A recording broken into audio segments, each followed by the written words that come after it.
Laura baru berusia 27 tahun saat dia menghilang. Laura sudah memiliki 2 anak laki-laki yang berusia 2 dan 3 tahun saat hal ini terjadi. Ayah dari anak-anaknya bernama Grant. Dia adalah seorang musisi dan sering sekali bepergian dan meninggalkan keluarganya. Hal inilah yang akhirnya membuat keduanya mengakhiri hubungan. Kemudian Grant dikabarkan sudah menemukan pengganti Laura, yaitu seorang aktris bernama Amanda. Laura, Grant, dan Amanda setuju untuk sama-sama mengasuh kedua anak mereka. Mereka membagi waktu pengasuhan dengan porsi seimbang. Laura bekerja di restoran milik temannya yang bernama Chevon. Disinilah Laura merasa bersemangat dan memiliki harapan masa depan cerah baginya dan kedua anak yang sangat dikasihinya. Chevon dan Laura berkomunikasi intens setiap hari untuk masalah pekerjaan. Tetapi pada 13 Juli 2011, Laura tidak menjawab pesan maupun telepon dari Chevon. Pada hari itu, Laura dijadwalkan mengadakan pertemuan di sebuah restoran. Tidak ada kabar apapun dari Laura hari itu, bahkan sampai beberapa hari berselang, tetap tidak ada beritanya. Ketika Chevon mengecek ke apartemen Laura, ternyata kosong dan mobilnya juga tidak ada. Chevon melaporkan Laura hilang pada 18 Juli. Saat polisi tiba di apartemen Laura, apartemen itu bersih dan tidak ada tanda-tanda pertengkaran. Bagi polisi, jelas kalau anak-anaknya adalah pusat hidup Laura. Setiap bagian dari apartemennya dipenuhi mainan dan barang-barang kesukaan anak-anak.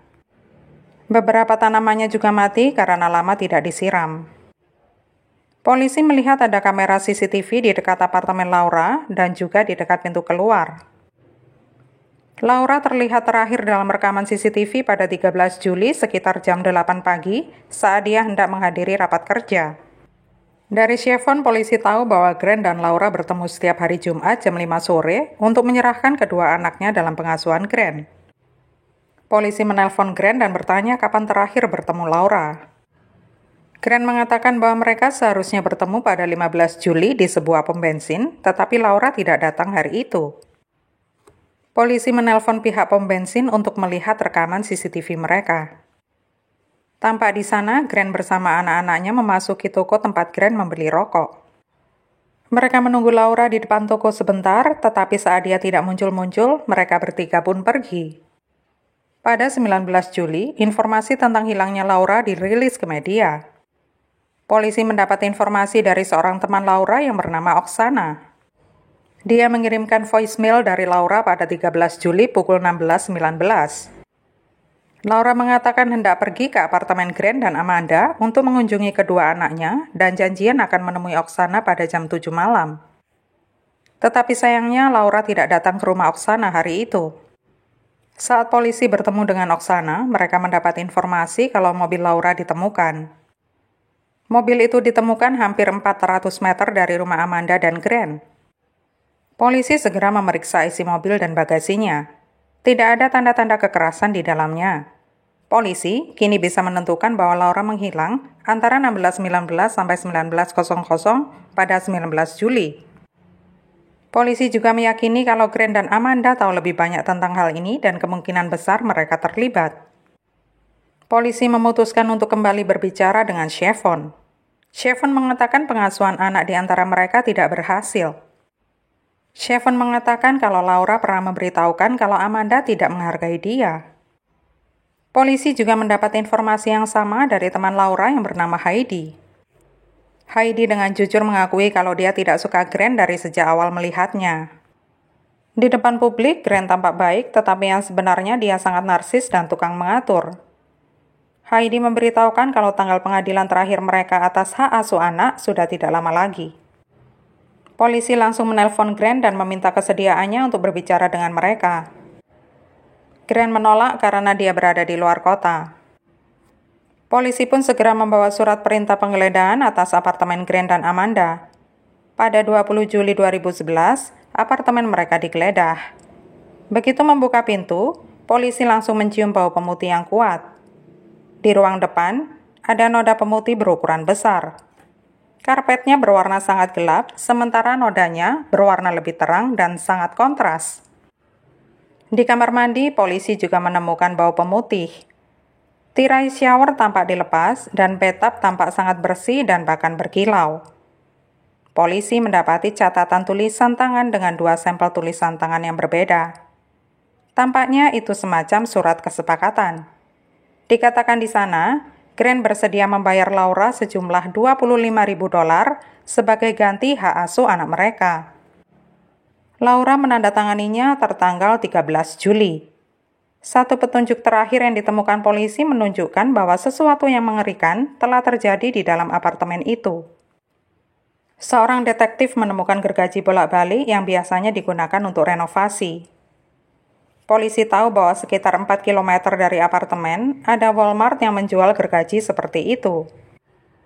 Setelah penyelidikan dilakukan, polisi tahu kalau Grant pada 14 Juli sekitar pukul 2.30 pagi membeli gergaji itu. Dalam rekaman CCTV, tampak Glenn mengambil gergaji itu lalu membayarnya. Dia juga membeli mata gergaji dan sarung tangan dan kembali ke Walmart yang sama 2 hari kemudian. Dalam belanja yang kedua, dia membeli kantong es dan cooler. Polisi harus segera menemukan Grant dan Amanda. Polisi melacak keberadaan mereka di rumah orang tua Grant. Polisi mengatur kamera CCTV di rumah tersebut dan mendapatkan catatan bank pasangan itu. Polisi mendapat informasi dari anak Amanda bahwa mereka memutuskan membawa kedua anak itu di menit-menit terakhir dan mereka menyewa van. Pada 16 Juli, Grant membeli van. Dia membuat beberapa komentar aneh kepada karyawan dengan mengatakan butuh van untuk bepergian ke Texas hanya untuk memancing. Dia juga sudah menyiapkan cooler yang diisi dengan umpan ikan. Grant tampak sangat tenang. Polisi mengetahui kalau di Texas, Amanda punya saudara perempuan. Bisa jadi pasangan itu membawa mayat Laura ke sana atau setidaknya membawa beberapa bukti penting. Polisi pun pergi ke Texas dan di sana mereka mendatangi Karen, saudara Amanda, yang ternyata memang sudah menunggu tim polisi. Karen meminta waktu untuk berdoa dulu sebelum berbicara dengan polisi. Karen akhirnya membuka mulut perihal kakaknya. Karen mengatakan bahwa Amanda memberitahunya kalau mereka sudah menyakiti Laura. Amanda dan Grant bertanya apakah mereka bisa meminjam perahu untuk memancing di sungai. Mereka juga mengajukan pertanyaan yang aneh, apakah buaya mau memakan tubuh manusia. Pada 24 Juli 2011, tim selam berhasil menemukan potongan tubuh manusia yang dibelah menjadi 2 dan juga tengkorak kepala. Sepertinya ada sesuatu yang dituang pada tengkorak karena bagian itu lebih parah busuknya dibandingkan bagian-bagian tubuh lainnya. Catatan gigi mengidentifikasi mayat itu sebagai Laura. Pada saat mayat ditemukan, Grant dan Amanda sudah kembali ke apartemennya. Pada 25 Juli 2011, tim SWAT menangkap Grant dan Amanda yang sama-sama meminta pengacara. Polisi mengumpulkan lebih banyak bukti lagi. Pada 19 Juli, Grant membeli segalon asam dan Amanda terlihat dalam kamera CCTV dekat rumah adiknya sedang menuang sisa larutan asam. Diyakini bahwa Laura mendatangi apartemen mereka pada 13 Juli dan Grant mengajukan tawaran hak asuh, tetapi Laura menolaknya.